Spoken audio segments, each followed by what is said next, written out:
Good evening, Shane Patterson, 3000 Honey Run Drive, York, PA. Quick question, Jeff, maybe you're the best person to answer this here. Is there any law in Pennsylvania that would exempt a school district from paying its pension obligations that you're aware of?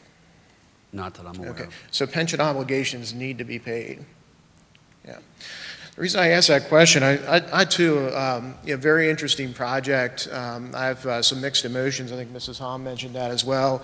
I'm a Dover alumni, Dover proud. My wife is currently and has been for a long time a teacher here in the district. And when I first heard about the project, I really did start, I was maybe the only nerd in the room that picked up the financial statements on the website and took a look at them. But we do have $37 million in debt currently. Looking at putting another $65 million on the books, so just rough math, that puts us up around $100 million. The thing that jumped out to me as I looked at the financial statements is, and correct me if I'm wrong, but it looked like, I think maybe, I don't know if is the most recent audit on the website yet? Okay. I know the one I looked at, it had approximately $78 million of unfunded pension liabilities. And that's the reason I asked that question. So if I just do the rough math in my head and $78 million, and we're looking at a $65 million project, eventually that is going to come due, okay? Eventually that is going to come due. So we're going to have approximately, I don't know, $180 million in debt that's going to come due, okay? So again, I just want to make sure the board is looking at the affordability on that and understanding you are going to have at some point. I know there's a lot of faculty here that support the project, and I know you get the PSER statement at home just like my wife does. Flip it over and look at the back and look at the Commonwealth of Pennsylvania and how deeply in debt the pension system is. Our part of that is $78 million according to that, okay? So just understand that that debt is going to come due. And whether you're in office or not at the time, somebody's going to have to figure out how that gets repaid. So I have a concern about that, and I hope you're thinking about that too, because eventually the bill does come due, and there's no way of getting out of it. It's going to come due. A couple other things that jumped out at me here is, as I've heard again, is if you're going to borrow money, you have to be able to repay it. And I'm in the banking business, so this is kind of what I do all day long is look at financials and, okay, how are we going to repay that loan? And I really feel that we've asked the gentleman from RBC, and I think he's done a good job of, excuse me, I keep knocking over the mic here, of trying to figure out how we're going to repay this. And I was listening to the scheme for putting this together. I really feel like we're making a pretty complex effort to circumvent Act 1, which is the protection that we the taxpayers have from expenses in districts that are just out of line, okay? So, and I do agree, it is a little bit of an analogy. I think if we use the mortgage analogy that the gentleman used, it's sort of like borrowing money for a mortgage and never paying it back, okay? So we're borrowing this money, we owe $37 million, we know we have $78 million coming due, okay? And if we just take enough time and finance it out far enough, you know, we can go buy a car, we can make those payments, you know, we can buy a house, we can have specialized payments to make it affordable. But eventually the bill does come due. Last comment I'll make here is just a comment on the community center aspect of this, and I think that's what I'm hearing loud and clear here, is a big part of this is, you know, coming up with a community center, and I guess I'm just wondering, when did that become the responsibility of the school district to provide a community center for this community, and how did the community convey the fact that they wanted a community center? Matter of fact, if we'd want to put a community center, we could probably, you know, start a 501c3, try and raise funds. If the community wants a community center, I'm sure the community would contribute to build a nice auditorium like this. Heck, throw a coffee bar in it. There might be other ways to accomplish the needs. If we're saying a community center is a need, there's other ways of accomplishing that may not have been thought about in this proposal. Jeff, one more question if I can, and I'm going to be done. Is there anything that precludes a school district from leasing a facility? I don't believe so. Okay, thank you. So, there are investors out there, and hey, this is a wild idea. If we're going to have a building that we're never going to pay back, why wouldn't we look at leasing a building? And I did not see that as one of the options that's included there. Thank you.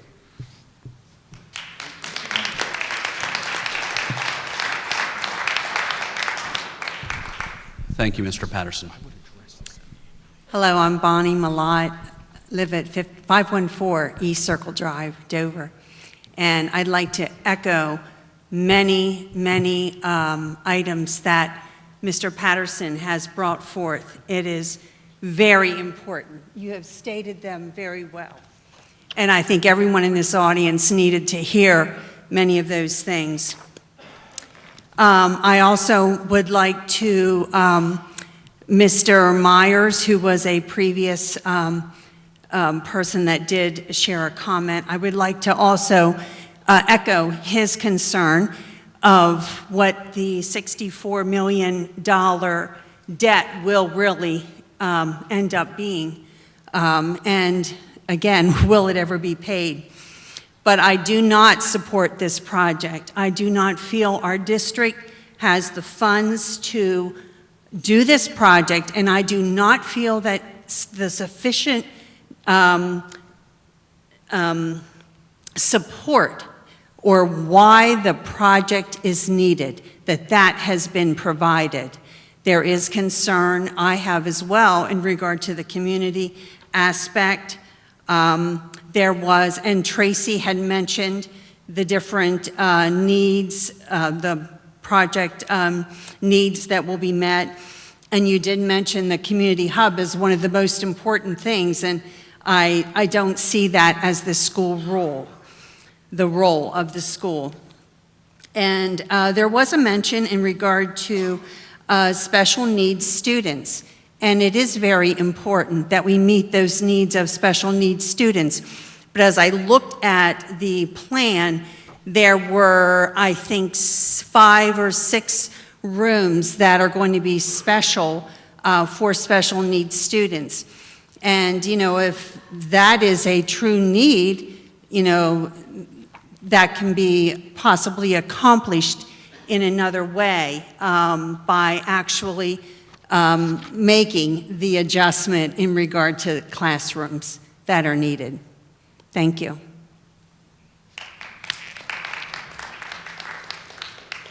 Thank you.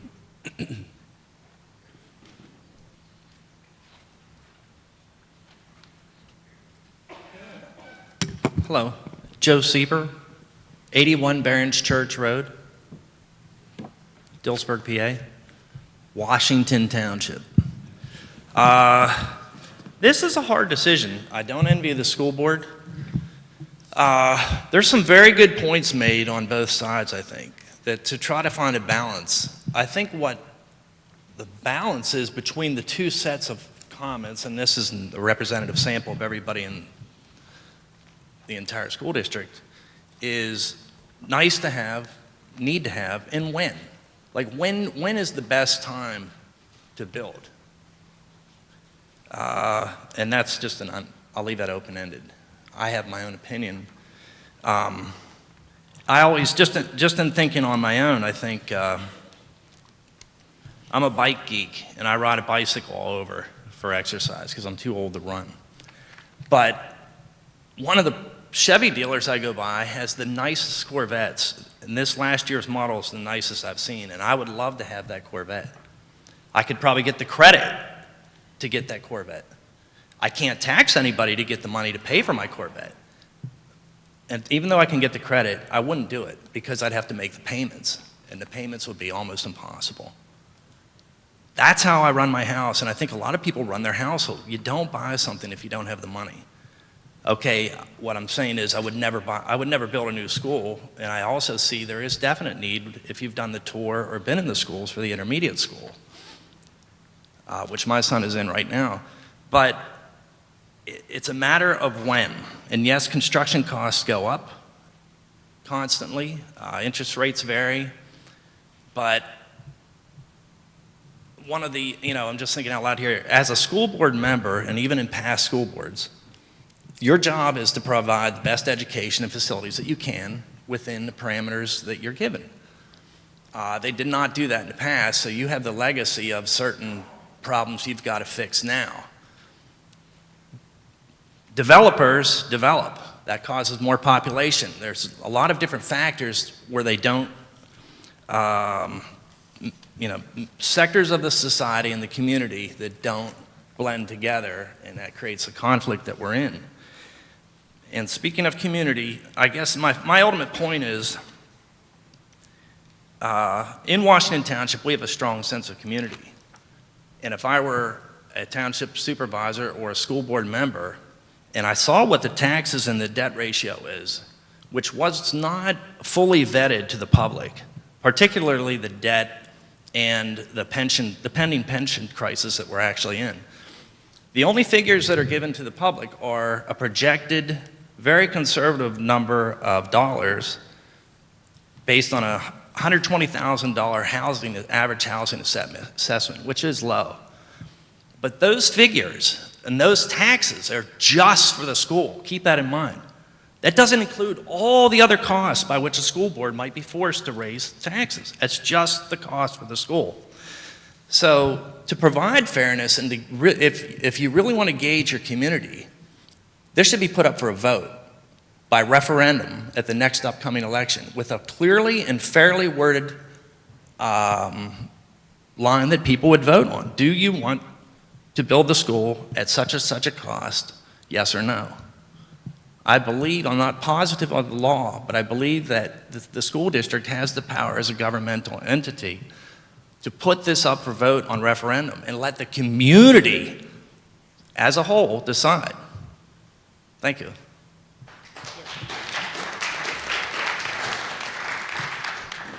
Thank you for your comments. There are very specific laws on referendums, and asking a referendum as a yes or no on building a high school is not one of those items. Certified mail to every taxable inhabitant. Yes or no? Thank you for the comments. Ted Ventry, 4555 Paradise Road, 4565 Paradise Road, 3971 Canal Road. There have been a lot of really very good points made tonight. I'd especially like to reiterate the points of Mr. Peters, Mr. Myers, and Mr. Patterson. I want to start with a question.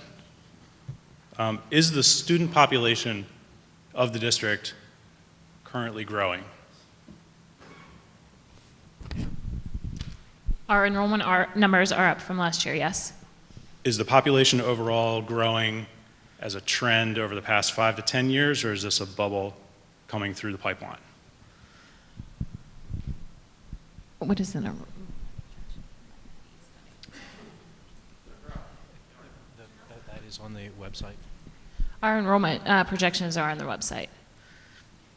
Okay. It's in our presentations for the PlanCon documents. Okay. I can pull them and have them more visible on the site. That'd be a great help for a lot of people, I think.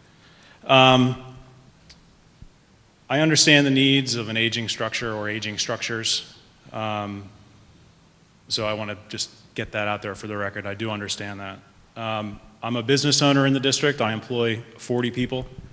And I'm concerned about the burden that this is going to put on my business as a taxpaying entity in the district, one of few, I should point out, how I'm going to be able to continue to do business in this district if we're forced to pick up the cost of a project like this, which I feel is maybe not the most fiscally responsible way to solve some of the issues that the district faces. Put this in combination with poor test scores, rising taxes. Now, not only is it hard for me to run my business in the district, but it's hard for me to attract employees to live in the district. Nobody wants to live in a district with poor scores and increasing taxes. I don't care what the school looks like. I think these are points that as the fiduciaries of the district, the board needs to take into further consideration. I feel like they have not maybe done their full due diligence. And while we have an eminent group of people here providing guidance, I think some hard questions are still left to be asked. That's my comment. I appreciate everybody else for their input, and thank you for your time.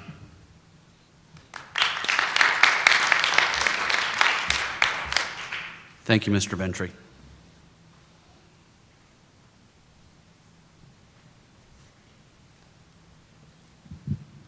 Kristen Ventry, same addresses as Ted Ventry. Do I need to repeat them? 4555 Paradise Road. You don't need to repeat them. Thank you. Most of my questions are directed to Mr. Phillips. Could we go to the chart on page 22?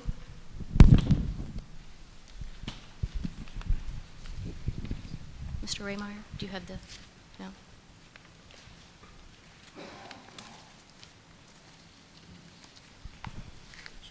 Is that 22? I must have an old copy. No. Okay, It's- there. I think it's coming. Thank you. To build on what Mr. Patterson said, this all looks to me like a way to get around the Act 1 limitations of the debt issue. So I am curious, Mr. Phillips, if you could tell me what happens to our millage and the taxes we are going to be required to pay after that first 10-year period. Sure. Let me go out this way. I have trouble seeing. Act 1 in Pennsylvania, as I mentioned, you have pretty much two ways to do a financing. One is level debt. Okay, if we all have a mortgage, level payments every year. Right. So this is like a balloon. It's not a balloon. It's called a wraparound because here's what's happening. Okay? The district has this debt right here that's outstanding Right. for all the current projects. Current bond issues. Correct. Yes. Okay? So now what happens is we are taking the new projected financings and we're deferring principal out to here until this falls off. So we're taking, currently the district has in place 3 mills, let's call it, for debt service. Yes. Okay? So we need to get to 5.17. That's where we need to get to.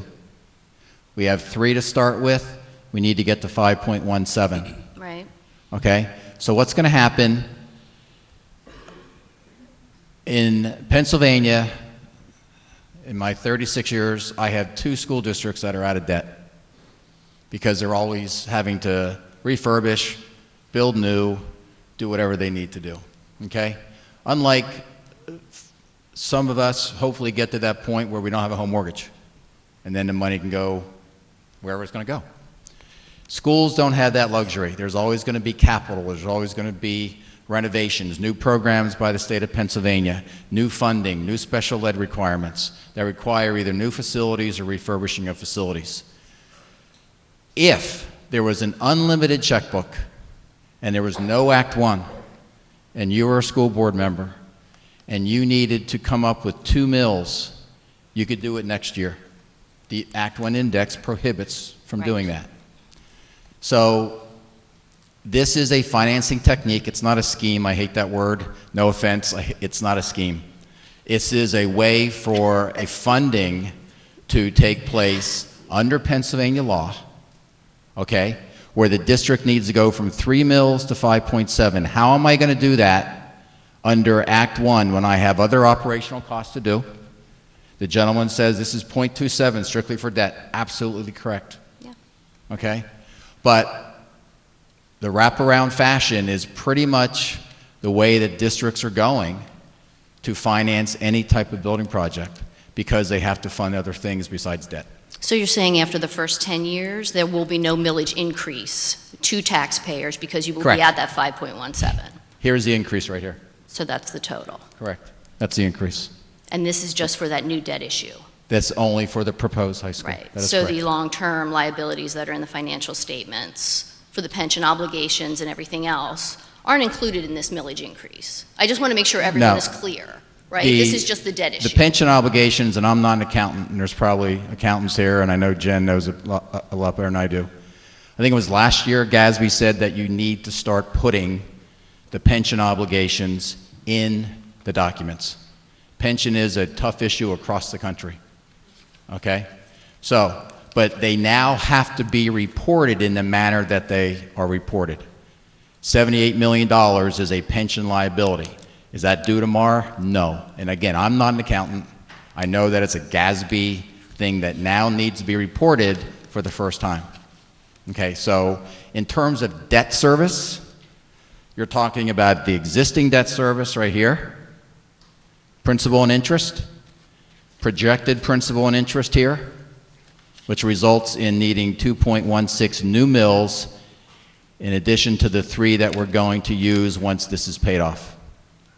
This is the least costly way for a school district, not only Dover, but a school district to go ahead and fund something.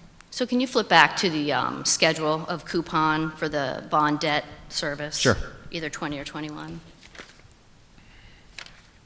So because of this Act 1 not scheme, because you are going to pay down less principal in the beginning, isn't our coupon going to increase as the issue ages? Sure. Right. Which is what this says right here. Right. Correct. So when you're saying we're saving money, if you're looking over the full life of the bond issuance, you really aren't saving money because you're going to have to pay that coupon to the bondholders on a higher amount at a higher rate. Is that correct? Is that what I'm seeing on here? Yeah. Right. The principal down here is at a higher rate than it is up there. If you could afford, That's right. We can't afford. no, We can't afford it.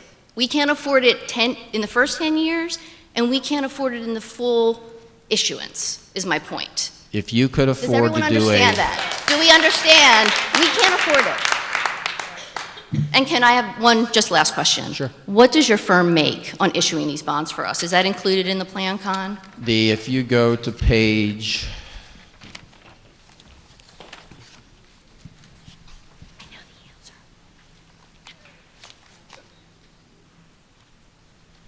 these are the approximate costs based off of financing debt. So the bond discount.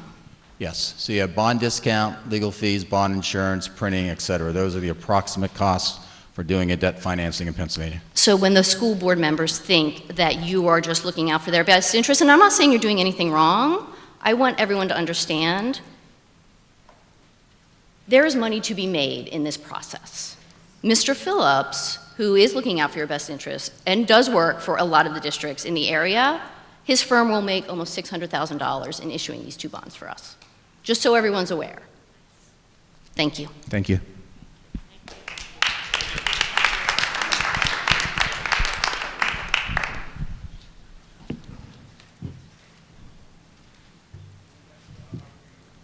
My name's Jason Bubb, 4631 Davidsburg Road. Some things I had a question on. In talking about the needs for the district and old schools, new schools, that defunct school, Crawltown, that's sitting empty, some of the wealthiest,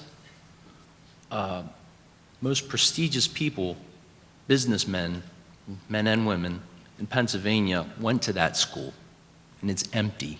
No one's there. That's what that school produced, and it's empty.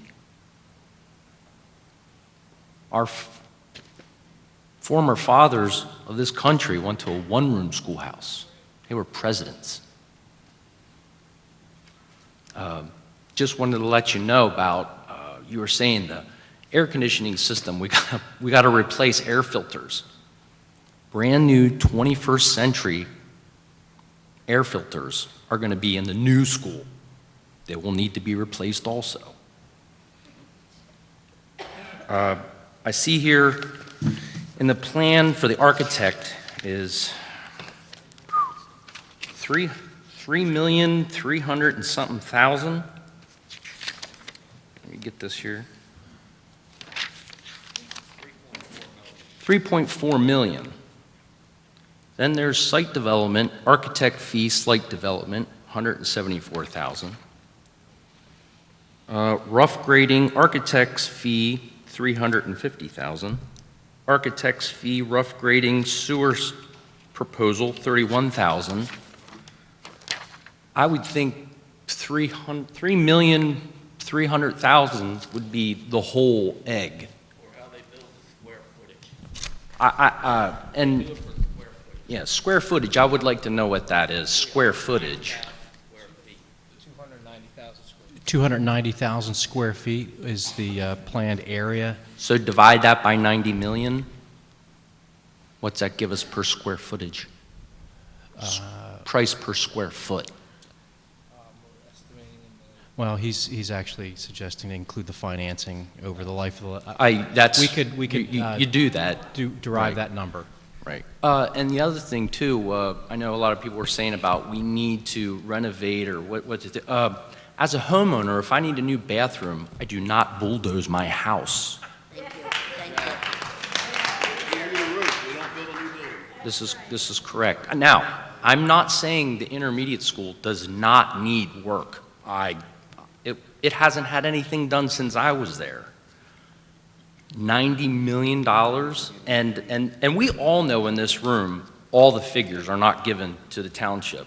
When we talk about the cost of the pensions on top of this, I'm sorry, I don't, do we know, I would like a list of proposed townships in Pennsylvania that took a $90 million project on without major backing from local business.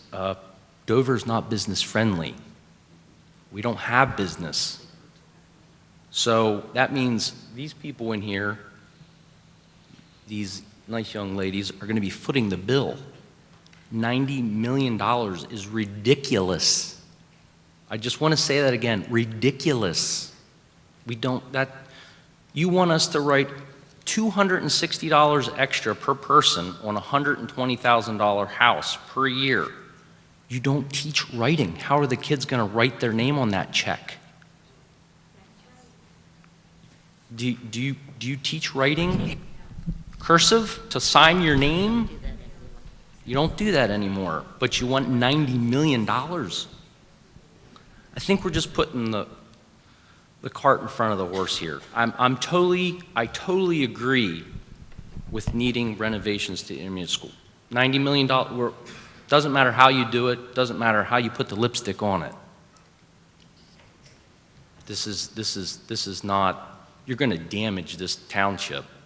I just want you to know, I want to be the one to say, you will damage this township with this proposal. Look at Central, look at West York. Do you think we're going to be any different?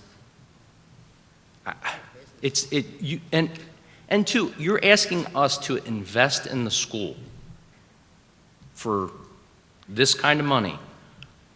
The only reason we would be investing in the school is for grade point averages. If we don't have them now, this school isn't going to give them to us. That's the very bottom line. When you take all this away, take the end around, take the budgeting, take the pension scores, take everything away, it's the scores for the kids. The scores were higher when I went to school and we didn't have air conditioning. They've fallen. And I'm not putting that on anybody. I know it's a parent-child thing. $90 million is not going to fix that. All it's going to do is destroy the township.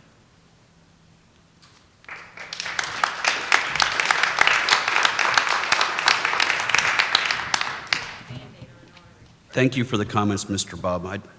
I do believe that some of the documents presented show some figures that differed with a few of the assumptions that you made. And I do believe you're drawing some analogies with other school districts that might not be on point. I also do believe, per Mrs. Crumb's comment, that this isn't about test scores. I think the thought is more about education. So, Education is test scores. education is not test scores. If you can't get the scores, you can't get into college. Right? You don't have GPA, you don't get in. I think there's more factors in that.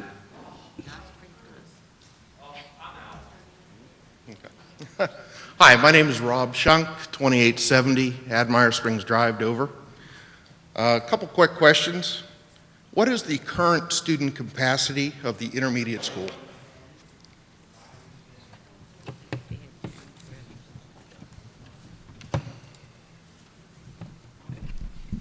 Page 7 of the document shows the planned capacity of the intermediate school at 650 students. 650 is the current capacity, so we are adding 850 room for 850 students for $65 million. Is that correct? You're taking down a school that has capacity of 650, you say? The current intermediate has a 650 Okay. capacity, and the intermediate students will be coming to the existing high school after the new school is constructed. Okay, so we are adding room for 850 students with this renovation. You're adding 1,400, you're taking out 650. Is that correct? Yeah, it's not an apples to apple. The math is correct, but I'm not sure I understand what your question is. Well, I'm just trying to see what $65 million is getting us. It's 850 classroom seats. The purpose of this is to get classroom size down. So I heard students say there's 25 to 30 people in a class right now. Is the purpose to get smaller classes for students to learn better? Talk about program? These seem like simple questions. There are 30-some students in the intermediate school classrooms. So the intermediate school students will come over here. Okay. The high school classes are not that big. And there are two more grades in the high school that will be over in that new high school.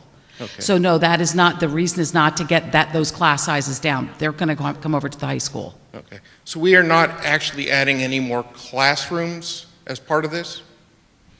Well, yeah, we're adding the size of a high school. So are we adding new teachers also to teach in these new classrooms?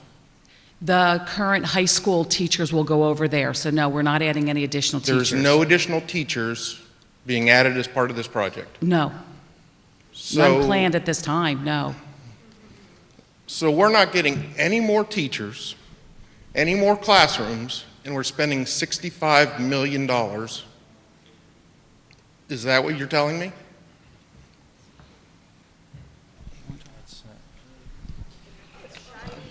Yes. I'm not sure how to, I think we're all struggling with how to answer your question. The existing high school has a capacity of, I believe, 1,100. And the new one will have about 1,400. 1,390, and the new school is going to be planned for about 1,400. But then this building will its capacity will remain only 2 grades in a building that provides space for 4. But again, in total seats, it looks like we're adding 650, capacity for another 650 students. Sure. Okay. But we're not adding any more teachers or any more classrooms for these 650 students. I can't answer off the top of my head the number of classrooms between the 2 existing buildings and the total number of classrooms in the new high school. We could provide that answer. An architect that designed this doesn't know if we're adding classrooms to the capacity. These seem like simple questions. Classrooms are being added. It's more complex than that, in that a general classroom or a science lab all have different capacities. So if you look at that form, the existing high school has a planned PDE capacity, and that's just a formula that PDE uses for reimbursement. It's not how many students you could fit in the school, but it has a planned PDE capacity of 1,390. The new high school will have a planned PDE capacity of 1,683. So there is increased capacity with the new high school. Okay, capacity for 300 more. And it's not like that apples to apples. This is more a formula for reimbursement. If you wanted to know number of classrooms and how many size of each classroom, we can provide that information. Okay.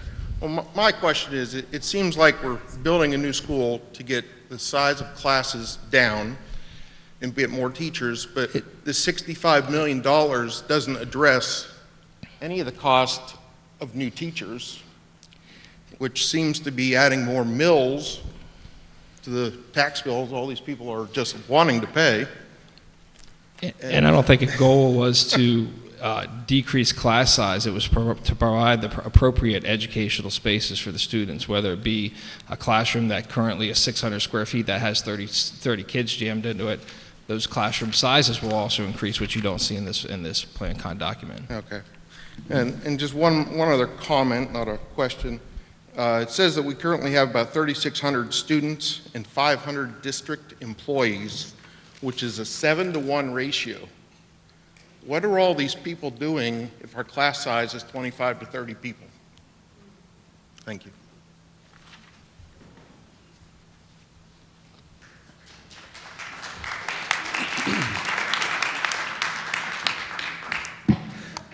Jim Crosley, 6300 Harmony Grove Road in Dover.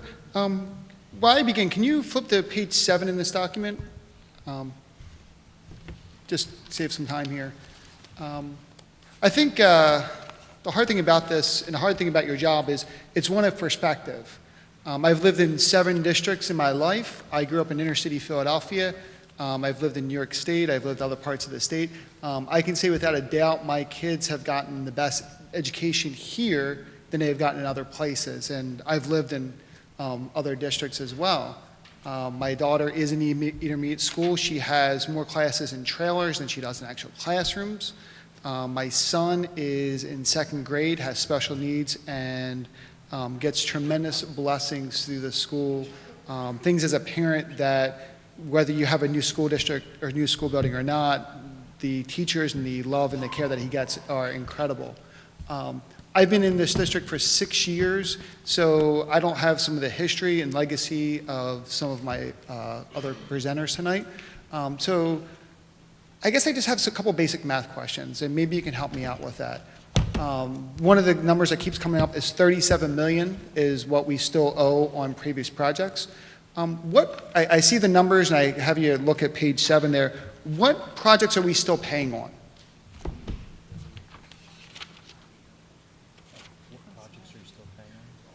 Yes, it's on the bottom of that.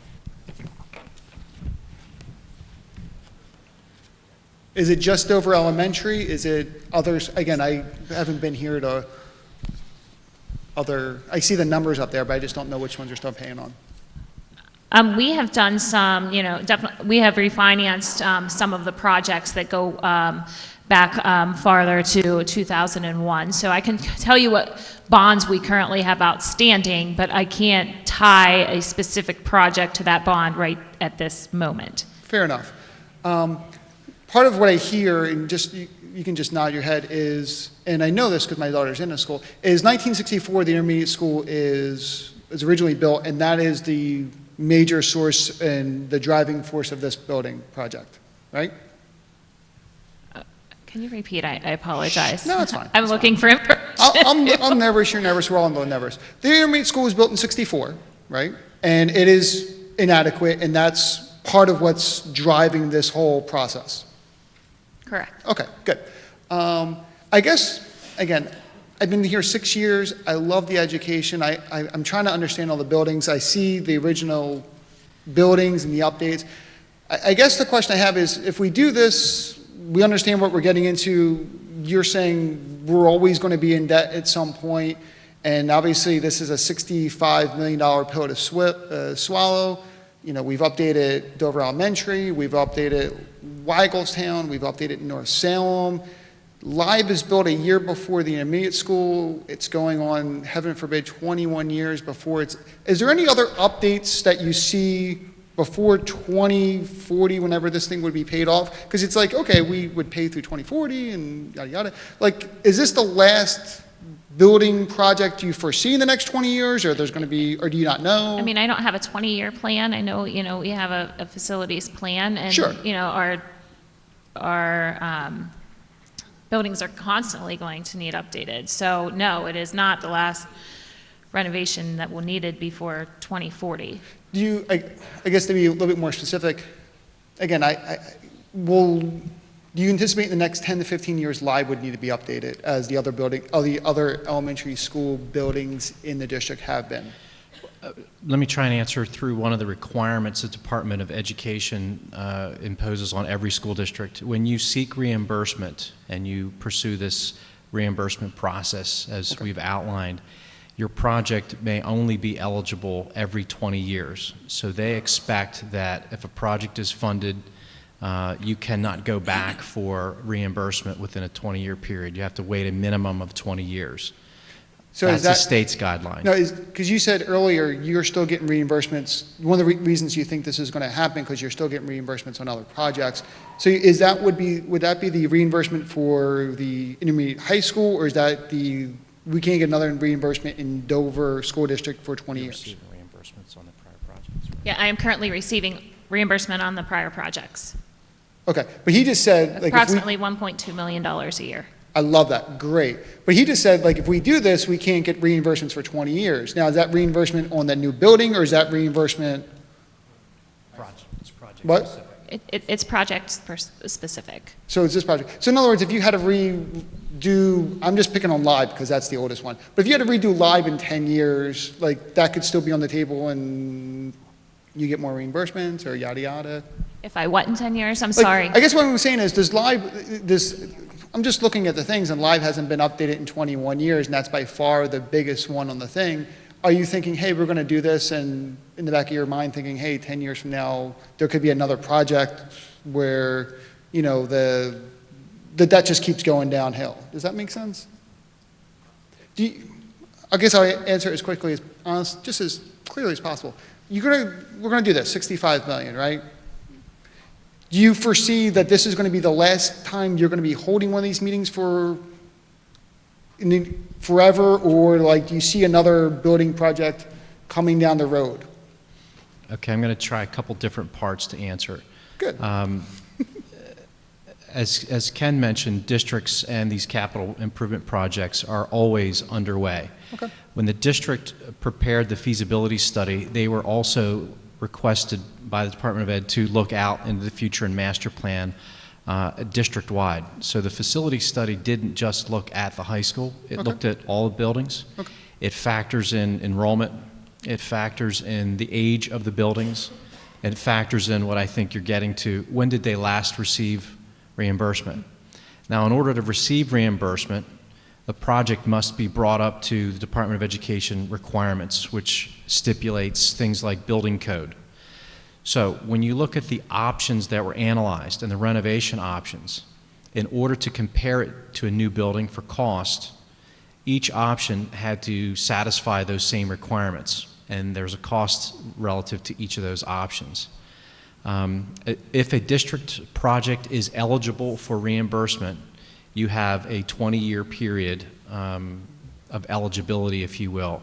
You cannot go back to the state on that project specific. It's not a funding issue on that project from the date of its construction for a 20-year period. In the study, all of the other buildings were analyzed, the condition of their mechanical systems, the finishes, the educational program. So there are, and there always will be, other projects down the road. But I think you said, will there be other meetings like this? What? This is required specifically because it is a new building. Okay. So other projects could be required that may not require an Act 34 hearing because it is not a new building or it doesn't exceed 20% of the existing building area. One of the pieces of information that Ms. Benko has provided is in the website, there's a summary of the options that were analyzed that compared new to additions and renovations. And the option that that the board selected to provide the new high school, for instance, option 1 was a total of $94 million. Option 2 was at $70 million. Option 3 was at $82, and option 4 was at $65.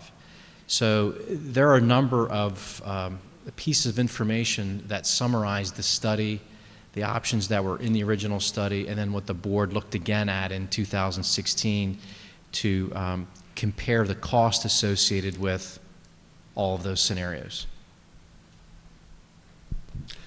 I guess it's getting late. I guess I'll just end with a comment. This is a tough call because there's a lot of fear of the unknown. I mean, there's from the state, from the finances, from us as taxpayers. I guess one of the things I guess I'm hearing is this is just a big step. So thank you for your time and your consideration and just listening to all the comments made tonight. Thank you. If I could elaborate on what John had to say, for the options, the four main options that were boiled down to, option one, which was put a new high school at the high school site and renovate or add to the IS, would have came at a cost at $94.6 million. Option two is the one that we are exploring here tonight. Option three was to renovate and add to both the IS and the high school. That came at the price of $82.9 million. And option four, which was convert the intermediate school to the high school and convert the high school to the intermediate school, came in at approximately $65.8 million. So I just wanted to give you guys those figures so you knew which options, the four options that we boiled down to and what the costs associated with those options were. Thank you. Larry Malott, 514 Circle Drive, Dover. I'm just going to be quick about this. The options you just mentioned, all the time you took for these figures to work all this stuff up. Page 3, under project need, you say the Dover Area School District desires to better accommodate anticipated student population. I don't think you've proven that there's a need, a project need, for anticipated student population.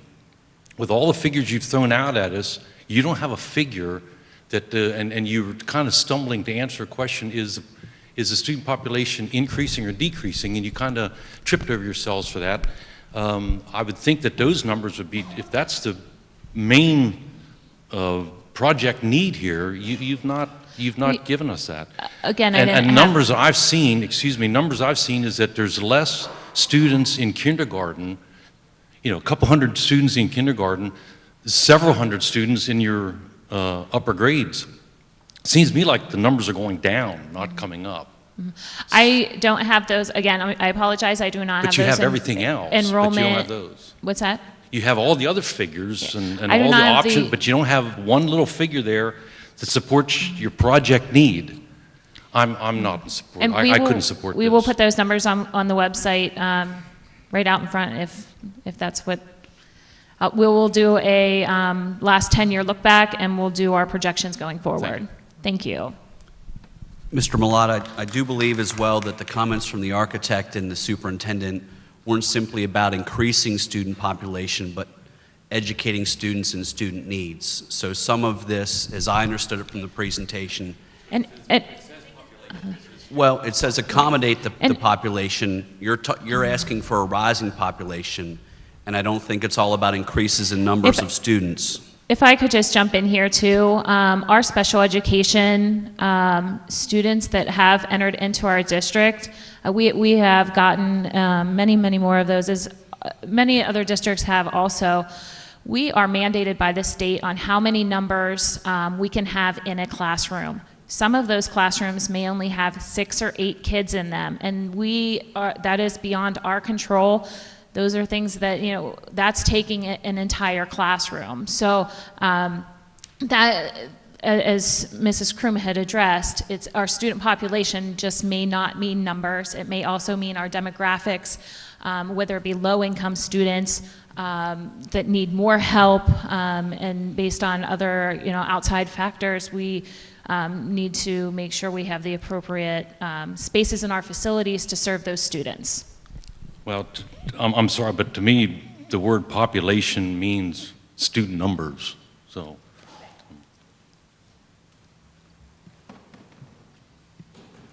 Bob Myers, 2613 Daniel Drive, Dover. I direct you to page 8 under project description. The last line, it says, future expansion is planned on the site adjacent to the loop. We're talking about a new building, and already you have a projection for an expansion on a new building already, and we haven't even built it. Is this a pipe dream, or is there a plan to put an expansion onto the new facility? There are no current plans for the expansion. That's actually a Department of Education requirement that we show the capability of that future expansion should it ever occur. In other words, you have to prove that there's room for an expansion. In the future, should it ever be needed, correct. Okay, thank you. Thank you, Mr. Myers.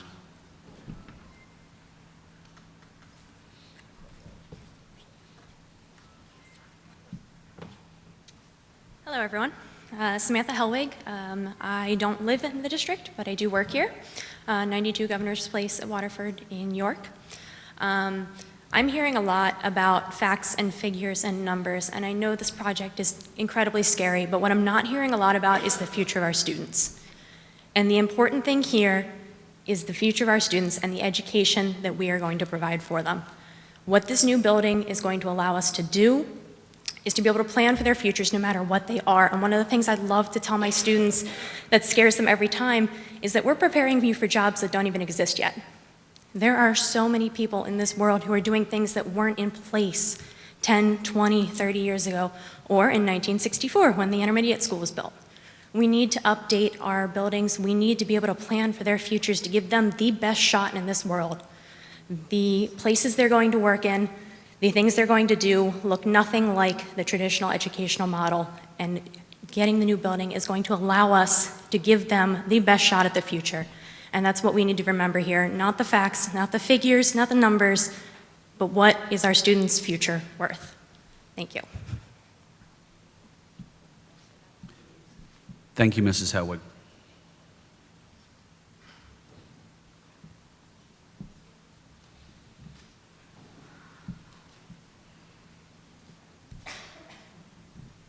Good evening. My name's Steve Stefanovich. I'm from 4803 Carlisle Road here in Dover, and we have a small business. And my grandson was one that spoke here today, who I'm very proud of, and I know he's very involved in the school. My comments are more from the project management because I'm still a little up in the air. I understand the need for education, and building buildings is not cheap. I realize that. I also know that we do have a formal planning commission in our township, and that's a group of people that have excellent ideas on how to approach and move forward and different ideas in these areas. I don't think their expertise was used much at all during this process, and I think it could have been, or even now they could help to point in a certain direction. And another idea in that area is I'm a little bit of a believer in work groups to accomplish tasks like this, but I also believe that they should include community members from different areas of expertise so that we do get input not just from educators or building creators, that we get input from other people in our area.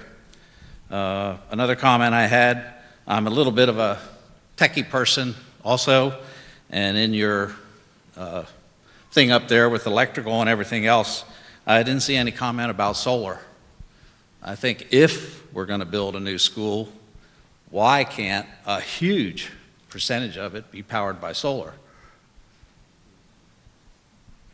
I didn't see any comments at all anywhere. I would think that could be done, and I know it can be added, but if you don't think about things like that up front, putting them in later is almost prohibitive. So that's another comment. And earlier on, Scott mentioned about a larger property. I know we have the two schools here, but could it be actually cheaper and more flexible to have a larger property with a complete campus of schools to at least look at it, not just say we can't do that? We don't have to tear anything down. We don't have to, I didn't hear anything about Intermediate Avenue. I know something has to happen to that, and whose cost is that going to be? I don't think any of us know yet. So that idea, to me, shouldn't be just thrown out yet. So, thank you. Thank you, Mr. Stefanovich. So just to echo on a couple of those comments, we actually are meeting with the township and have had a couple of meetings with them on the planning side and have submitted our land development, and we'll be participating in their planning commission meetings coming up. So that's a good comment. Also, the district had formed a number of committees, including the a steering committee that are comprised of parents, students, members of the public who and other people outside the district, and they've been participating in our meetings.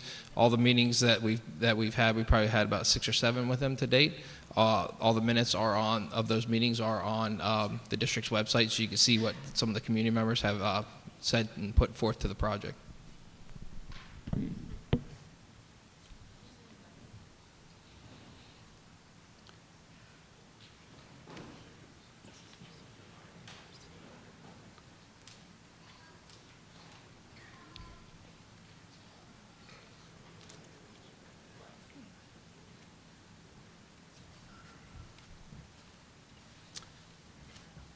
Hi, my name's Chris Mount, 3205 West Canal Road.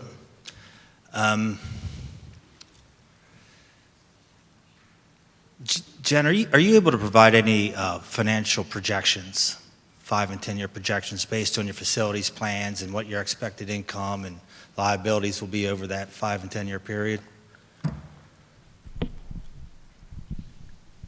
Our 5-year projections are done as part of the budgeting process, and I'm currently working on this upcoming year's, yes. So I did last year's 5-year projection at the same time. Last year's will be through what, 223, 222 or something? I mean, I'm working in 3 years right now, so 2017-18s would probably be through 22-23, yes. But you don't go out 10, just 5? The published document goes out 5. And will that include all your facilities planning, like for the renovations for the high school and all that? That includes all those things that you have on the doc to plan? So last year when I was doing the projections, we did not include the new building in those projections just because we were very uncertain of where we were going with this process. Just as I am uncertain with, property tax reform or PSERS or things like that, also contract negotiations and things like that. So at that time, no, I had not considered them. I am considering them in my projections currently, yes. Well, when will this year's be done then? Probably February, March timeframe, yes. So they would be done in advance of any approval to spend more Correct. money? I do look at them consistently, but they're not provided as a public document at this time. But it will be made public when Correct. you do that, great. And then just to the board, every school district has a challenge. And I disagree with you, sir, that performance is based on our scores. We all want an entire full education, we all want that. But scores are what's measured. That's how you measure performance of a school district. Our scores are terrible, they need to be improved, and this school and more debt is not going to improve any of that. So I think until we have a path for improving the actual scores, our measure of performance, I don't think we can take on more debt because we might have to hire new teachers, we might have to hire better teachers, we might have to hire teacher aides. There's other costs that are going to be incurred to improve our scores, our measures of performance. So until we show some improvement, and we haven't in a long, long time, I don't think we can take on more debt. Thank you.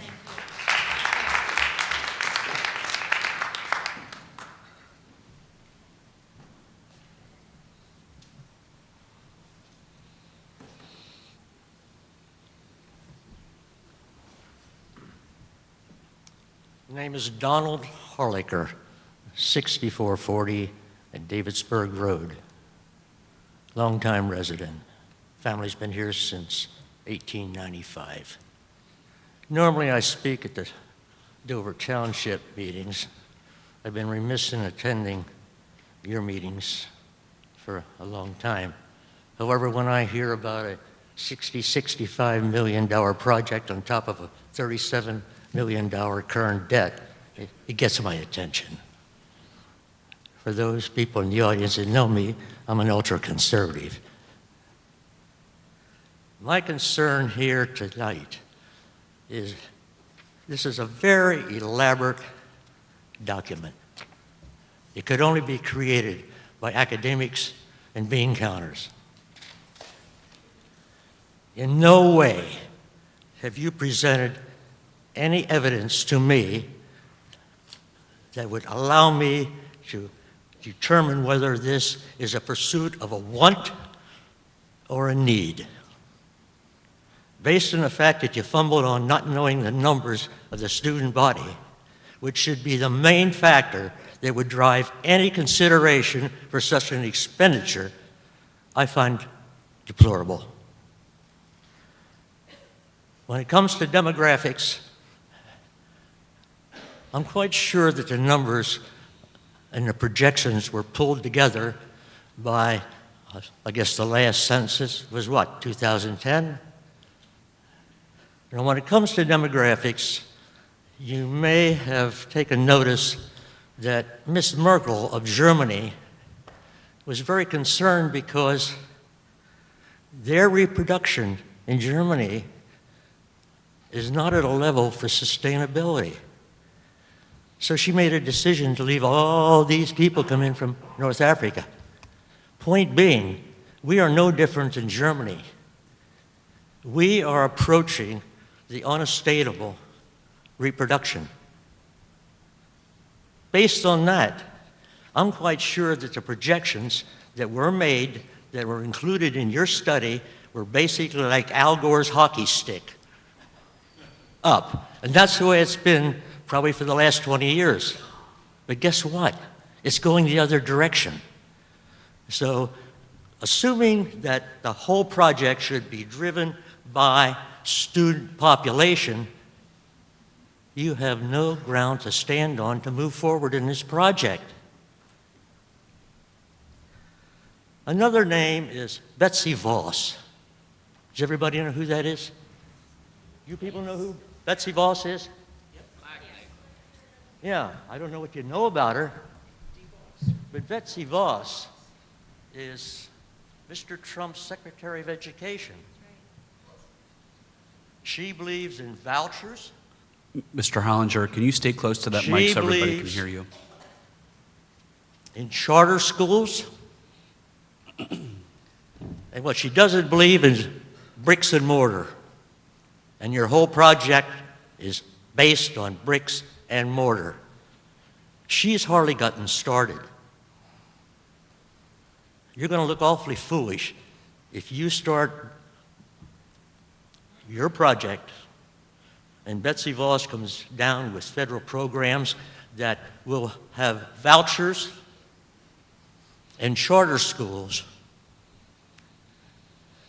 You better take into consideration on your classrooms to put a loading dock at an overhead door, because there's a good possibility your business manager is going to have to contact Amazon and rent out these classrooms. There is that possibility. Again, I think it was mentioned, Act 37, I think that's the current number of the piece of legislation to get rid of property tax to support the school system. I think it was covered. I will reiterate. All debt, if that bill passes, all bond issue debt on bricks and mortar will be the responsibility of that school district until they're paid off. Based on your chart, if they pass that bill tomorrow, we residents of Dover Township will have property tax to continue to 2040. I thank you.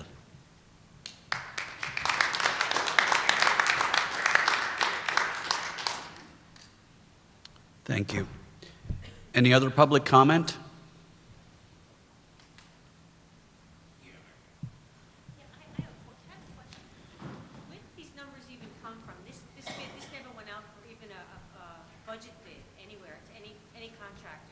The engineer come up with these numbers? I see nothing in here for the demolition of the high school, of the junior high school. There's no cost in it for the demolition of the school.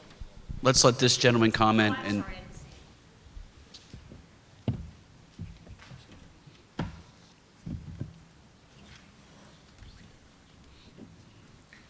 My name is Wayne Huffman. I'm a resident of Dover Township. I graduated from this high school. I have children went to this high school, grandchildren's to this high school and school system, a daughter that graduated valedictorian and all that. Okay. I'm also on the Planning Commission in Dover Township. And as a community, what we're doing here, what's proposed by the school board directors is contrary to everything the rest of the community is trying to do. Now, what we're trying to do is develop a community where we are trying to attract small businesses, places of employment, and maybe a better housing atmosphere.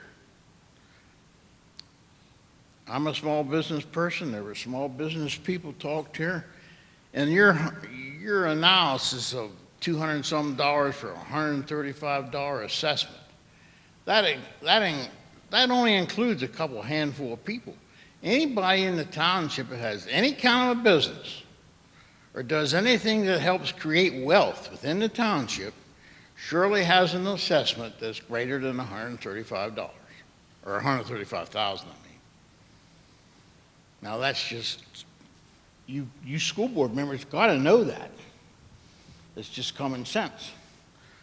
So that creates a lot more taxes. Now, if you were wanting to come into Dover Township to live or create a business, the first thing on your list of things to do, you would pick a township that has the highest school taxes that you could find, right?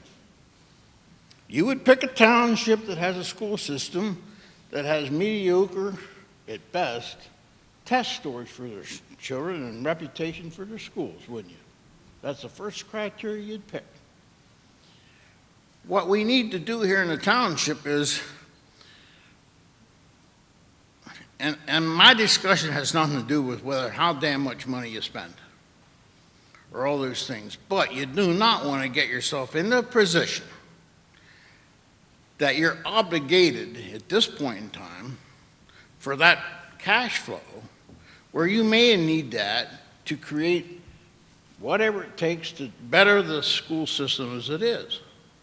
Now, at this point in time, I would say you folks need to put a stop to this whole idea. Now, as far as the idea of reconstructing a school, there's nobody in this room that would be quicker to tear down a building and build a new one than I would, or other ones, for a couple of reasons. That's efficiency of operation, and efficiency and of course, cost of production. Now, some years ago, Dr. Winter had this 4-5 school idea, which is a big social experiment over here on South Salem Church, or North Salem Church Road, right? We built that school. Social experiment, 4 or 5 kids all in a room. That created a transportation nightmare that's unbelievable for those who witnessed that. Now, in your budget, which one of you girls has the budget? What's the biggest line item in your budget? Salaries and benefits. Next biggest. Benefits. Where's transportation come in at? I mean, there's a lot of line items, but I'd say probably fourth or so. Special ed's pretty big. It's a pretty big item on your budget.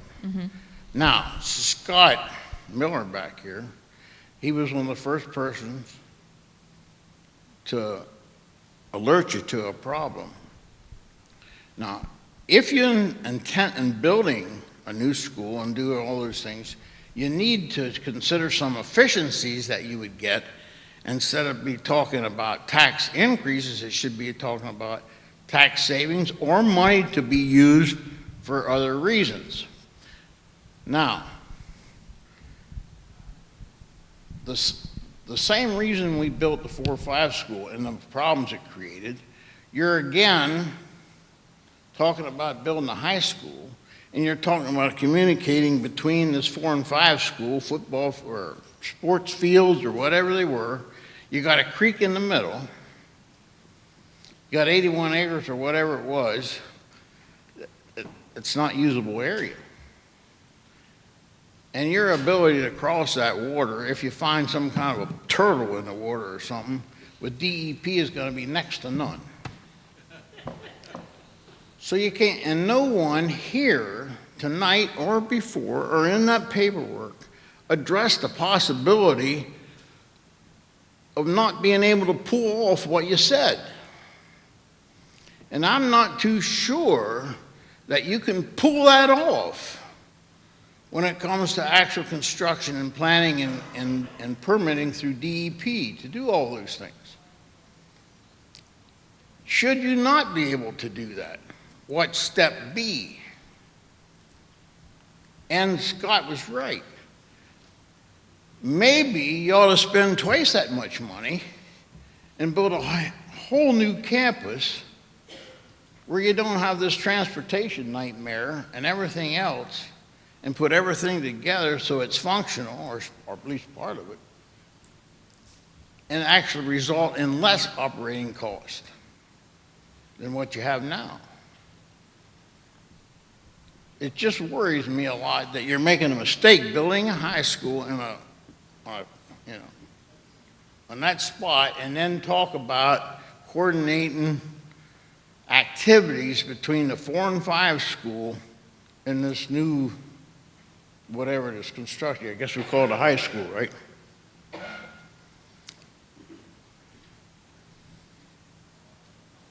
I think you should give that some real serious thought. And of course, what's his name here said about this, if there is legislation to be enacted in the state through state legislation, if we spend money today, the school district will be on the hook for it in a way of property taxes until it's paid off, and he's right about that, if it passes the state. And I think a halt should be put to all this until we see at least what that happens. And the school district survived up to this point without this school. I would almost guess that we could survive another year or two. And if we have a big maintenance problem, things that need done, then that's the downfall, whoever these supervisors are, to their business manager that didn't pull proper maintenance on the school to start with over the years. And that's their fault for not having you do that. Somebody needs to supervise maintenance so your whatever it is don't fall apart overnight. That don't happen overnight. You just don't wake up one day and your house falls down. Thank you.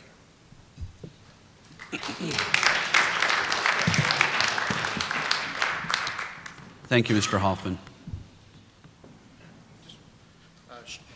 Shane Patterson, 3000 Honey Run Drive. Just a quick comment on, I think one of the teachers spoke a little bit about what the future holds, and I think that's what's kind of giving me the most consternation about the project is what does happen if we get into it. If we haven't figured out all the finances on this yet and how it's all going to fit together, is what does happen in the future, 5, 10, 15 years down the road.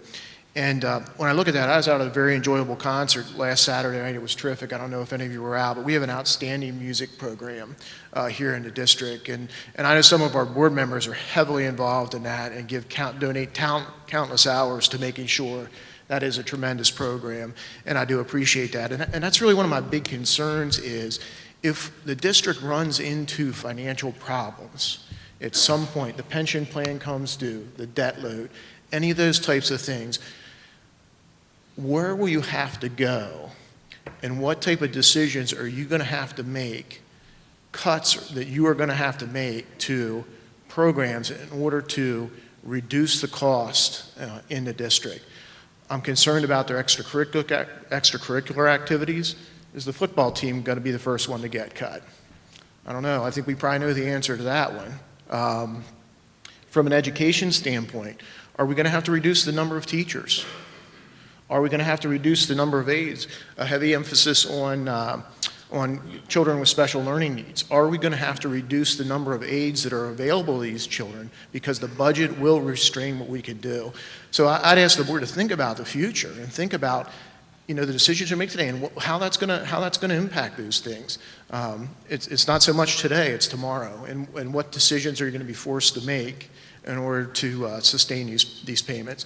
And I think I owe this gentleman an apology. I probably picked a poor word when I said scheme. I'm going to call it creative financing. You had a job and you did figure out how to make it fit together, so well done on that. Yep.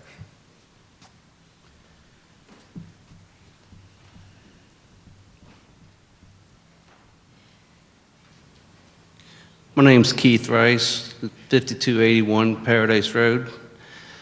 I think the biggest thing that everybody's yelling about or discussing is the money, and I don't want to pay more taxes myself. But we have to do something with the intermediate school. It's been left alone way too long, and it's got to be, you can't remodel it. I work construction, and the logistics of trying to go in there and fix a school like that, you never get it done in time for the students to come back the following year. So you're going to have to put a whole school somewhere else. So I think a couple of really good ideas came out tonight, and I think if we, I don't know if slow it down or hold back on it and get together and decide, well, maybe that property, move over there and do that. Or, I don't know, but to come up with a plan and have the high school moved over where the intermediate is, now we have high school kids driving to the intermediate for track, soccer, football, practices. I mean, yeah, they gotta go over to the North Salem, but they also gotta go to the high school. So you're gonna have a lot of traffic.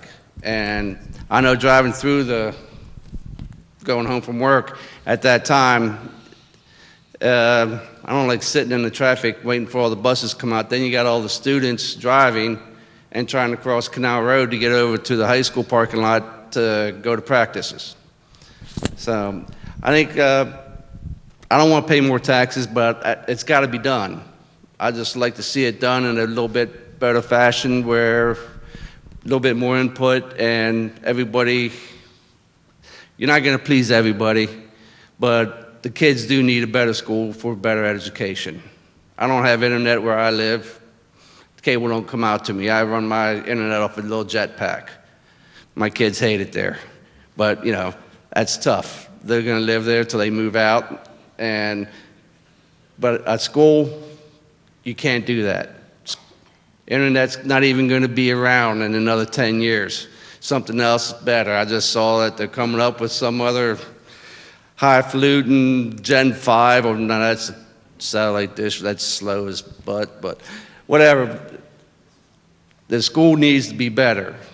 Whether the scores go up or not, the kids are going to have to learn how to do stuff that I never even thought was possible. And a lot of the people sitting here never thought it was possible either. But I think we need to make the school cheaper. I work construction, like I said. Subcontracts go out constantly. We could throw it back at them, say that's too high, I want a lower price. So let's get rough and tough on that, and let's think a little bit about the logistics of the traffic. So, thank you. Good night. Thank you, Mr. Rice. Any other public comment?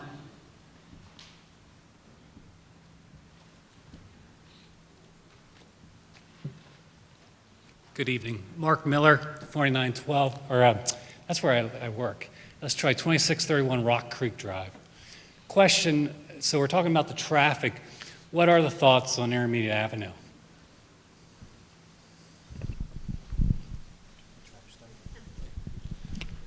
With regards to? Traffic. Well, you mean traffic at Intermediate in Canal?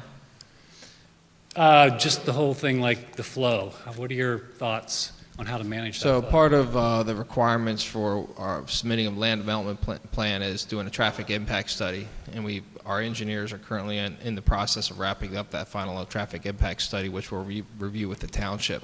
Once that occurs, we'll decide if there's any warranted improvements that need to occur. I know many of the current intersections are failing already. per the PennDOT standards. So I think there's some discussions to be had there. Speaking real quick to the current arrangement of fields and one of the comments on traffic, currently more students actually travel from the high school to the intermediate school. You have soccer, lacrosse, field hockey, baseball, softball. All those students travel from this site to the intermediate school. So actually there should be less traffic in the end because you're only going to be bringing football and football and track and field back across to the high school site.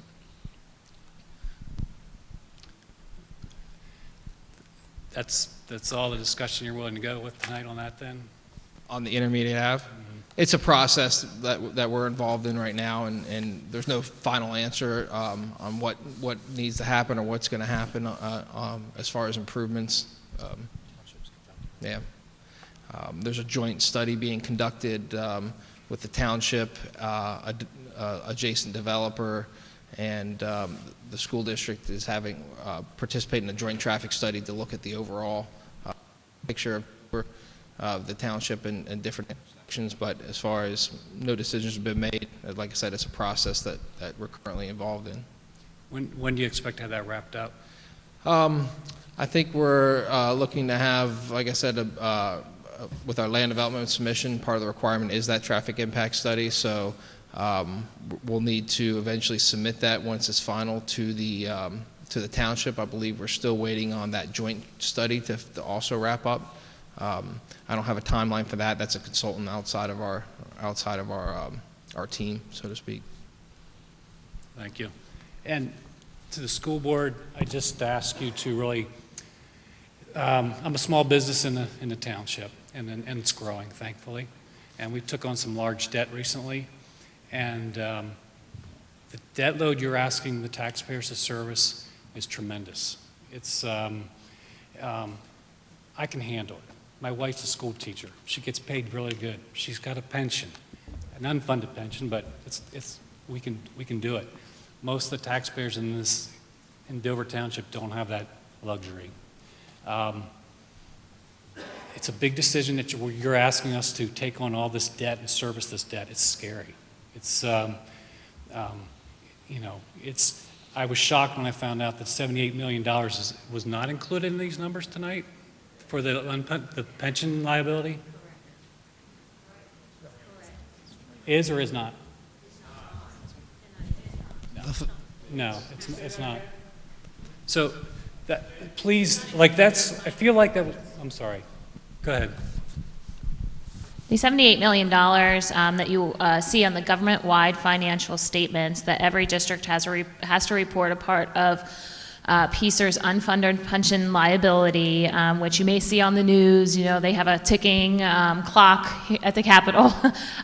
We are responsible long-term for some of that debt.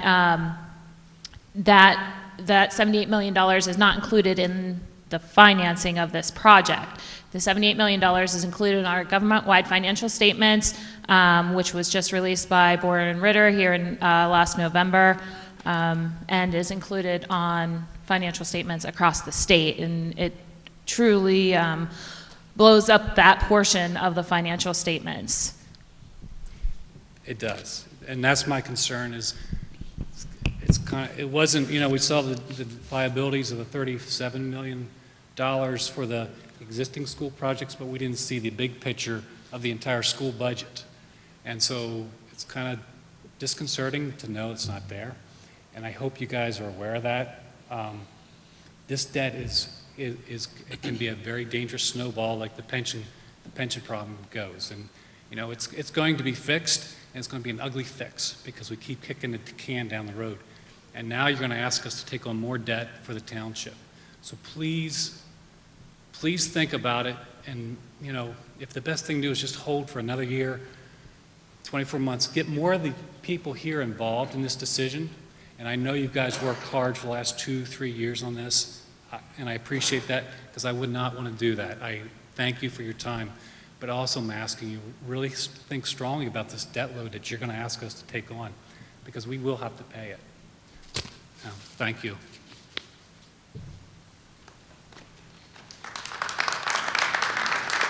Thank you, Mr. Miller. Any other comment?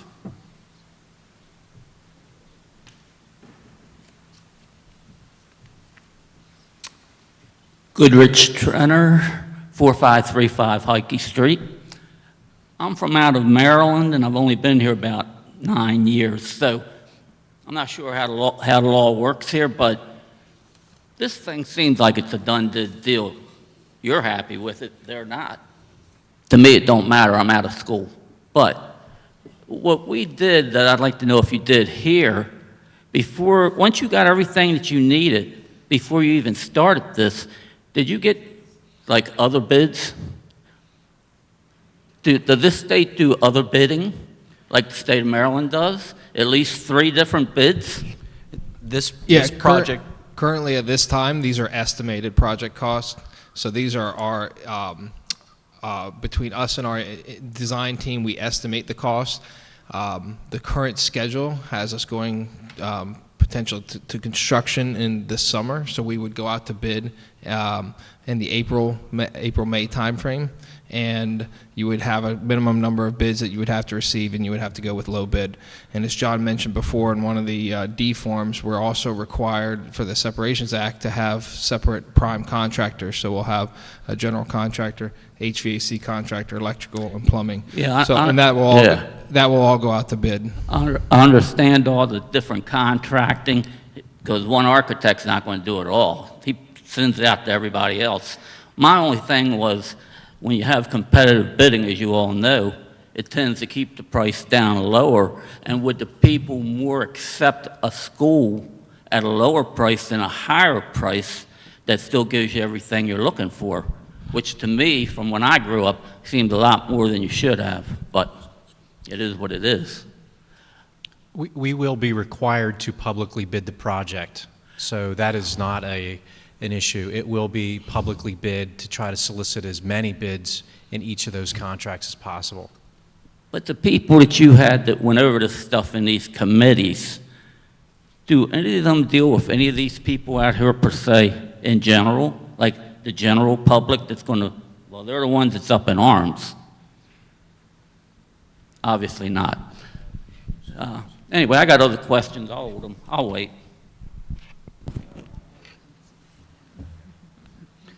Any other comments?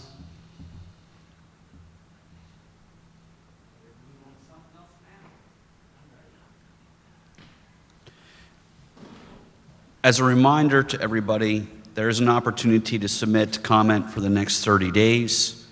The questions that were asked tonight are being tracked, and there will be effort to respond to them. These proceedings have been recorded by a stenographer who's up here, and the transcript of this proceedings will be submitted to the Department of Education. If there are no more comments,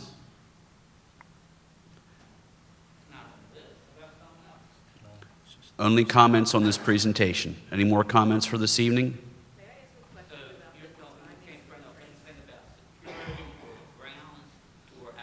Sir, if you want to take another minute at the microphone for a question or a comment, we can take it, but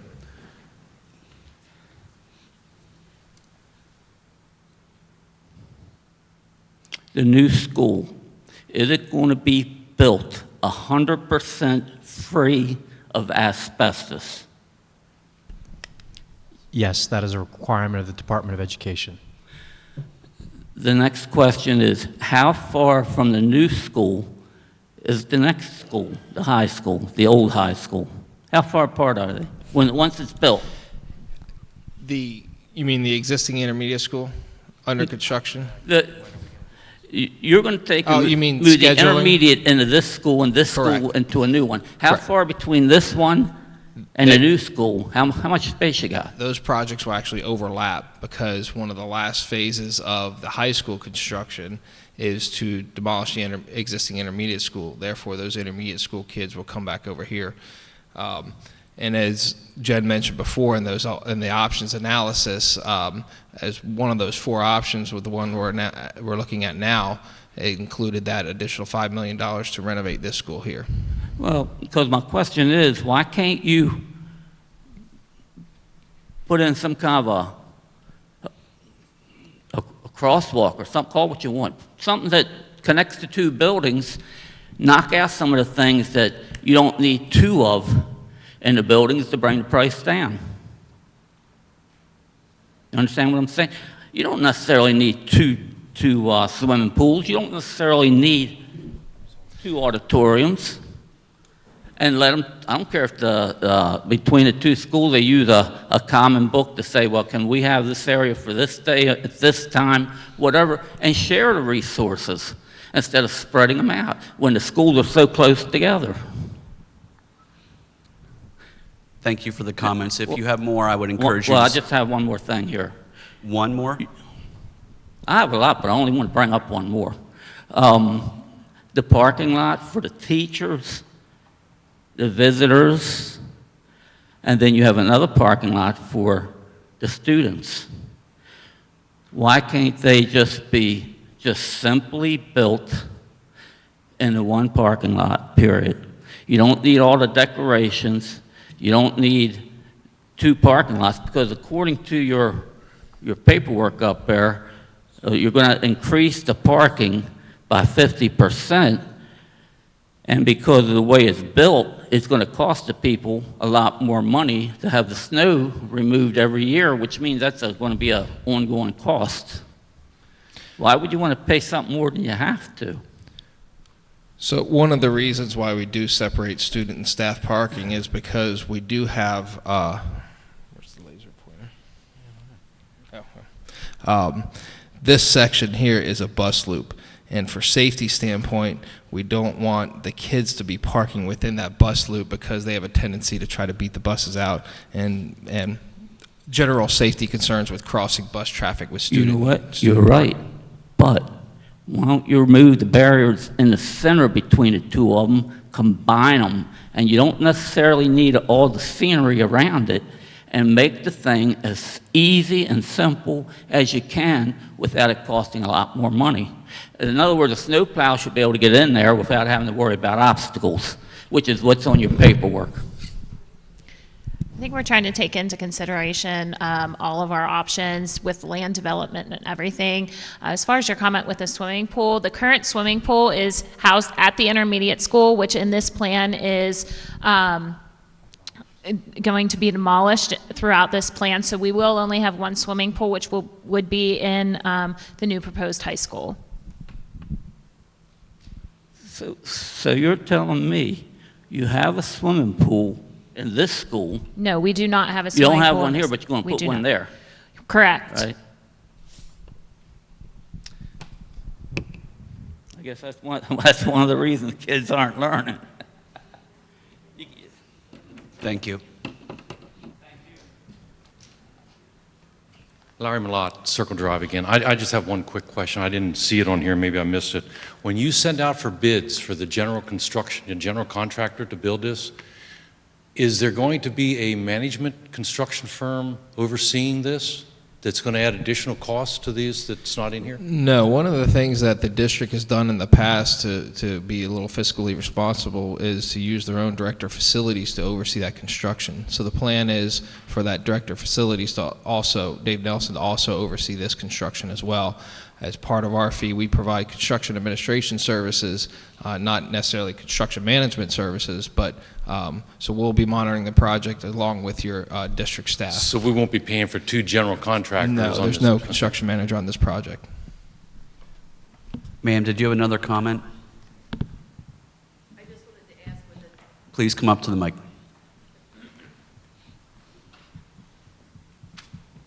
Kathy Kennedy Meyer.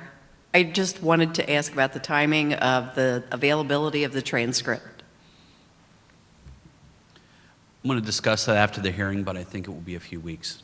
But it will be available. Again, comments are being accepted for the next 30 days as well. So it will not be submitted to No, the Department of Education until you have all the comments? I'm just trying to get That's an correct. idea of when it would That's then be correct. available through the Department of Education. It should be available through the district in a few weeks. Okay, And again, comments will be accepted for the next 30 days. thank you. Any other new public comment? Sir, you've had your opportunity. Thank Thank you again, everybody, for attending. Since we finished with the comment, I'm going to close the hearing. Have a good evening.